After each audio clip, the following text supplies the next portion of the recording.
Hi, I'm a newbie to the War Thunder world.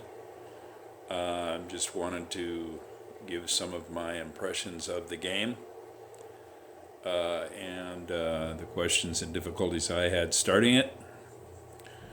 I've been playing since April of 2019. Military historian and physicist.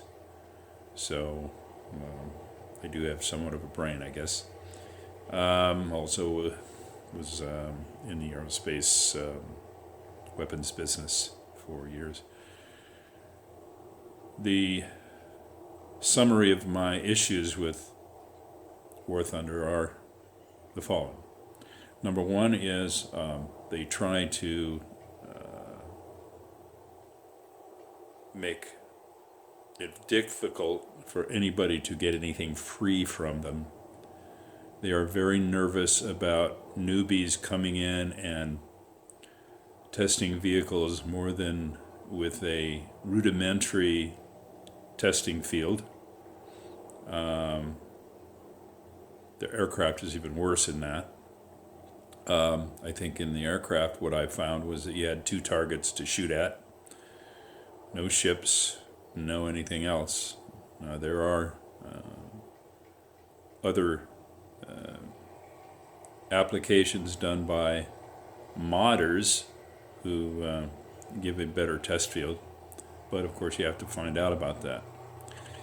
The basic problem with non-retention of new players with War Thunder is they don't divide the field up. Number one, don't divide the field up into extremely experienced players and those not so, and newbies, so that everybody basically plays on the same field. The reason that is true is because, they don't have enough players. So they, rather than bootstrap that idea and put players on different levels, they just simply throw everybody into the pot. So a lot of new players will come on and they'll instantly get killed. And no matter if they're playing arcade battles or which are called ABs, or realistic battles, which are called RBs. And I'm defining those terms because nobody else in the videos defines any of those terms, except for one British gentleman who did an 1.5-hour newbie video, which was pretty useful to me, but took a long time. So the problem with War Thunder is their absolute refusal to give anybody at the beginning of the game a break. And so again, it's a bootstrapping issue where they can't pull themselves up by their own bootstraps because they don't want to see anybody's success without paying them a lot of money. Now, this is a great game. Make no mistake about it. I appreciate it immensely. I've spent almost $1,000 on the game in the last 5 or 6 months as a newbie. I would say to other newbies, be really careful about what you do, because everything they've managed to work out very complex ways of extracting money from you. You think you've got a tank, and then you realize, you don't have a crew, and then when you get a crew, you realize your crew is not upgraded, and when you're upgraded, they're not qualified for other vehicles. That's just the crew thing. As far as modifications, they stretch that into infinity. What modifications you need, etc., etc. So all of those things cost a lot of time and a lot of money. I calculated that I make about 60 cents an hour in what's called grinding. Now, what is grinding? Grinding is getting your equipment without having to pay for it. Grinding is going on to the assault, what's called the assault plane or assault game, and simply killing as many robot enemies as you can in competition with all the other people on that system. So Gaijin has a way, and War Thunder has a way of making sure that that's a very difficult process. My tip to you about that is to use a weapon that has the highest frequency of fire.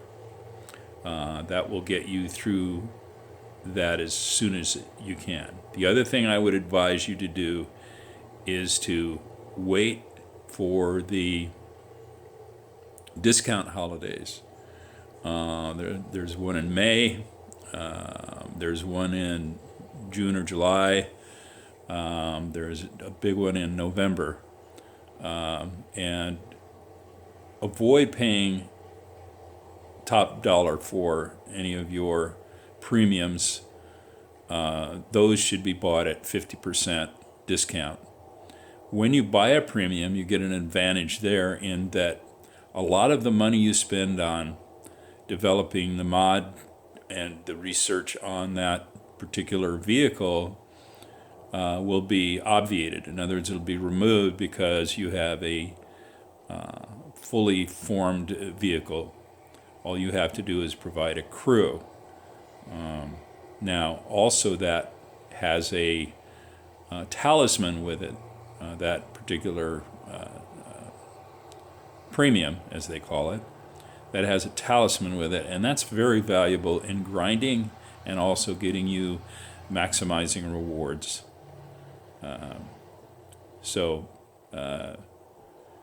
The problem that I see with this game that I really do love, and I'm old enough and comfortable enough financially, and other ways as well, to pay for what I want rather than sit around and grind through it at 30 to 60 cents an hour to try to get through a $20 or $30 research or mod program for a particular vehicle. What else can I say about the game? It is beautiful and historically rather accurate, I would say. The other problem with the game is that the higher battle ratings, everybody has to play everybody else, not only in terms of skill level, but also in terms of the vehicles. So I believe it's from 8.7 on up, you're going to be thrown into battles with ranking 10s in the battle rating scheme. The reason for that I have deduced is back to my initial paradigm about War Thunder and Gaijin in particular, and that is their apprehension or their main concern is making money. So because people want to get to the top vehicles, and they don't want, because people want to get to the top vehicles, Gaijin and War Thunder have decided that all of those vehicles will be thrown in to the mix. And what it will do is, if you have like an 8.7 vehicle, you'll want to go higher. And you'll want to go higher and purchase vehicles or grind for the vehicles to get them. And of course, as you do that, you're going to get tired and frustrated, and you're going to start doling out money for that so that you can get to the top. Once you get to the top, of course, if you're at 10, that means that a lot of the people that you're going to be playing are lower down, and you're going to have an easier time of it. So I think the strategy there, if you look at it in the idea that their paradigm or their protocol for the game is not particularly to change anything that works to make them money, but simply leave them the way they are, no matter how much people object. And there are some excellent YouTube sites out there. There's Fly Daily. There's the guy who does the really funny, the British guy who does the real funny ones, and then there's an American who uses a auto voice thing, and he does very funny ones also. And some of them are quite helpful. But the thing with those guys is most of them have been playing for 4 or 5 years, so they know everything. They know the maps, they know where people are hiding, they know where people camp out, and that leaves all of the other players, all the new players, frustrated and thinking, gee, I'm just not very good. So what I'm going to do is spend more money and buy more stuff, and then eventually I'll get good. But you are good, you're okay. The reason that you're doing this is try to get better, and the money isn't going to help you. These guys make it look real easy. They'll come on and bang, bang, bang. They'll make 6 kills a game. I think for the first 2 or 3 months, I would get 1 kill out of 5 games, and the rest of the time I'd be killed in the first minute or less. Didn't know what I was doing. And that takes a lot of time. So give yourself time with the game. I hope that ultimately Gaijin and War Thunder expand the top of the battle ratings so that it's that 8.7s, which is a battle rating that's, let's see, 1, 2, 3, 4 or 5 ranks below a 10, that they can just play each other rather than having to play against 10s. The other thing I would like to see is better map selection. When you first start, they give you a variety of maps, maybe 10 or 20, and that's fine. That's nice that we have a lot of maps. But when you first start, you want to learn 1 map. You want to learn 2 maps, maybe 3 maps.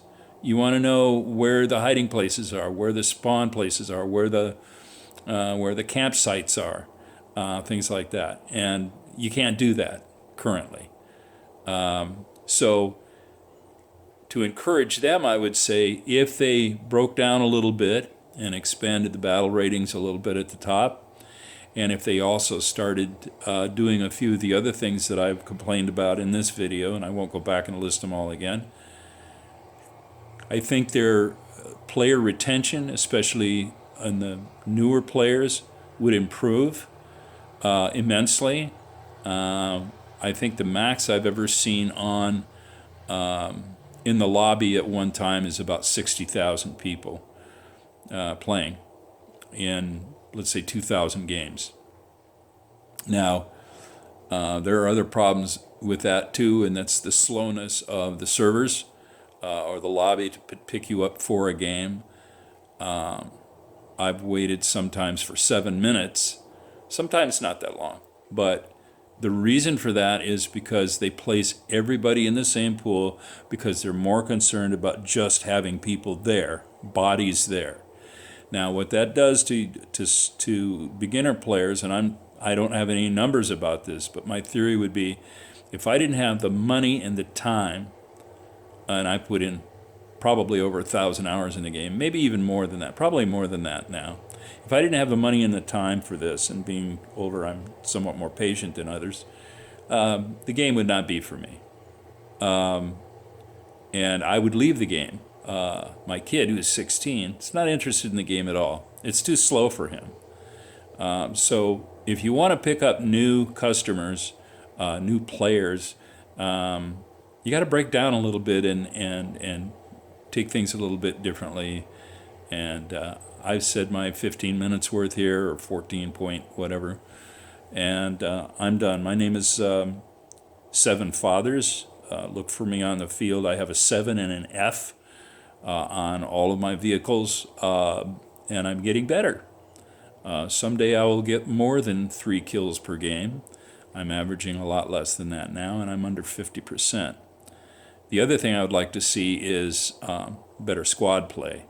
I'm reluctant to do squad play right now because I'm not that good. But I do enjoy the game. Thank you for listening. I hope this helps some of you newbies, and let me know if it does. And let me know what other questions you have. I've been playing long enough that I've got a lot of answers now to the details. Confusions. Thanks.